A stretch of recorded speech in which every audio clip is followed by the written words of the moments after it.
میں آپ کو کبھی بتاؤں جب میری ماں کا انتقال ہوا تو کیسے ہوا؟ میرے دل کی دعا ہے اللہ ہر عورت کو دنیا سے ایسے لے کے جائے جیسے ہماری والدہ گئیں.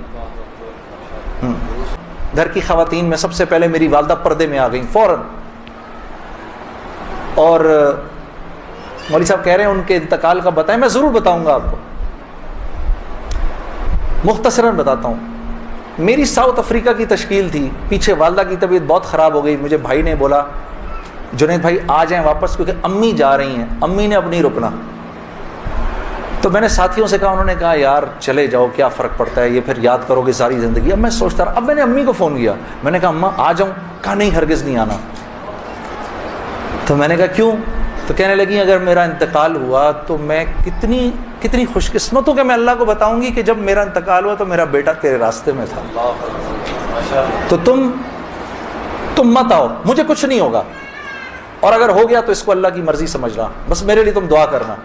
اللہ کی شان امی کا انتقال نہیں ہوا اس میرے 40 دنوں بعد. میں واپس آیا تو بہت خوش ہوئی، گلے لگایا، کہا دیکھو میں نے کہا تھا اللہ نے مجھے زندہ رکھا جب تک کہ تم نہیں آتے واپس. پھر میری حضرات نے 10 دن کی اور تشکیل کر دی کینیڈا کی.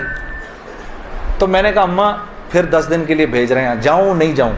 نہیں چلے جاؤ نا، تو بالکل ٹھیک ہوں. میں نے کہا جی ٹھیک ہے.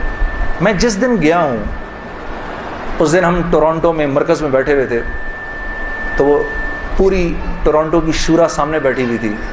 میرا بیان تھا، بیان کے دوران ایسے موبائل پڑا ہوتا ہے، میں نے رکھا ہوا تھا کہ بہن کو بولا ہوا تھا کہ اگر اماں کو کچھ ہو مجھے فوراً بتا دینا. میرا موبائل بند ہو گیا، میں سمجھا خراب ہو گیا، اب وہ چلے ہی نہ کسی طرح سے. خیر میں نے اس کو چھوڑے رکھا، میں بات کرتا رہا. تو میں نے اس وقت جب میں عشاء کی نماز پہ کھڑا ہوا تو پیچھے سے ساتھیوں نے آ کے بتایا کہ والدہ کا انتقال ہو گیا. میں نے بہن کو فون کیا، کیا ہوا؟ کہتی ہے کہ ابھی فجر کی ہم نے نمازیں پڑھی ہیں، فجر سے تھوڑا سا پہلے انتقال ہوا ہے. اور 2-2:30 بجے اس امی نے بلایا میری بیوی کو، اور میری بیوی کو بلا کے بولا کہ بیٹا دیکھو میں نے تو ساری زندگی تمہیں بیٹی کی طرح رکھا، لیکن میں ساس ہوں، کمی بیشی ہو سکتی ہے، تو اگر کچھ ایسی ہوئی ہو تو مجھے معاف کر دینا. تو میری وائف نے کہا امی آپ کیسی باتیں کر رہی ہیں، مجھے تو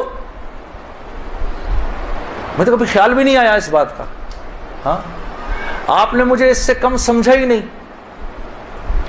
پھر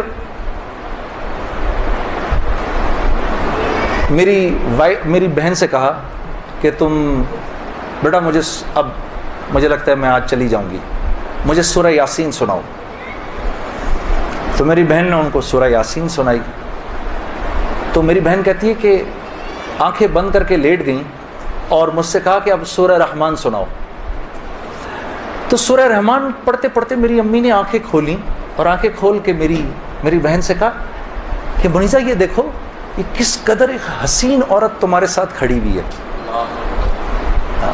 ذرا اپنے اس طرف دیکھو کتنی حسین عورت کھڑی ہے تمہارے ساتھ، بیٹا یہ مجھے لینے آئی ہے.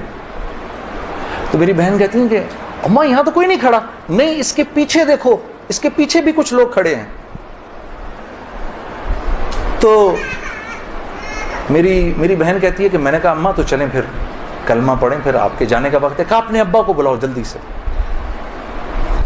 تو میرے ابا آئے اور میرے ابا کو کہا کہ دیکھیں میں نے ساری زندگی آپ کی عزت کا خیال رکھا، میرے لیے بس وہ نمبر 1 چیز تھی، اس میں اگر کوئی کمی بیشی ہوئی ہو تو مجھے معاف کر دیجیے گا. میں اب جا رہی ہوں. کلمہ پڑھا اور آنکھیں بند کر لی، بس اس طرح گئیں وہ.